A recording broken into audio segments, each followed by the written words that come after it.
Hey, what's up YouTube and TikTok? So I saw this video, the only video you need to watch to understand the tech job market, and I wrote a couple points here, but the video is like 30 minutes long and I don't want to make a whole video on that because it would probably bore a lot of people. But I just wanted to make this video and respond to this recruiter because he called in and he's like praising Coding Jesus. He kind of sounds like a shill for Coding Jesus, which, I mean, there's nothing wrong with that if they're like friends or anything, but there's some points here that I want to respond to, because he's talking about right here about LinkedIn, and then later on he says you have to get your LinkedIn pimped, and then he says that LinkedIn doesn't matter. So right here, your first job, because it's brutal, dudes. It's brutal. And dude, you gotta have your LinkedIn open to work. You gotta have your LinkedIn pimped. You gotta be on dice.com and have your resume there, because any recruiter Dice worth shit is paying 10 grand a year for a Dice job board to run a search for a resume. Like, there are ways to maximize this journey. Okay, so you don't have to be on LinkedIn. You don't have to be on Dice. I mean, you can use LinkedIn as like a gateway connector, if that makes sense. Like, to like, if you want to like try to have like a higher reach and like connect with other people, but you don't have to have it pimped out. And he also says that nobody gives a shit about LinkedIn earlier in the video.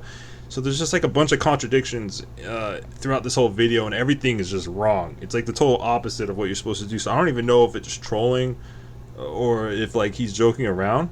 But anyway, so I went to the comments and he posted that, yo gamers, I kind of called off the cuff, didn't have anything planned to really talk about, hope this was helpful. And they're like, yeah, thank you, you did great, this is invaluable.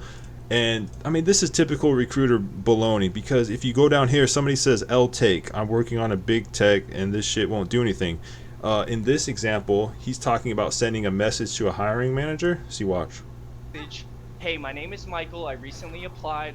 I think I have a really great background. I love your company and I would love to connect for this job. Okay, so this guy is saying that it's an L take because you're sending a random message to a hiring manager, and this shit won't do anything, maybe for a startup, but reaching out to random employees and spouting some shit you read on their profile won't really help. And then the recruiter says every job in the United States isn't big tech, moron. I mean, come on, man. This is typical recruiter stuff. I mean, this is all they do, is they're so high on their horse. They like to flame candidates. They like to flame potential developers like this. I mean, come on. So from my experience over the past decade plus, I never really mess with recruiters, and I urge any new developer to, I mean, steer away from them. Not all of them are going to be your best friend. I mean, some of them might like just a little bit help you to get into the industry, but it's not worth it. Exhibit A, this video. So I just wanted to share this. Thanks for watching, guys. Have a good day.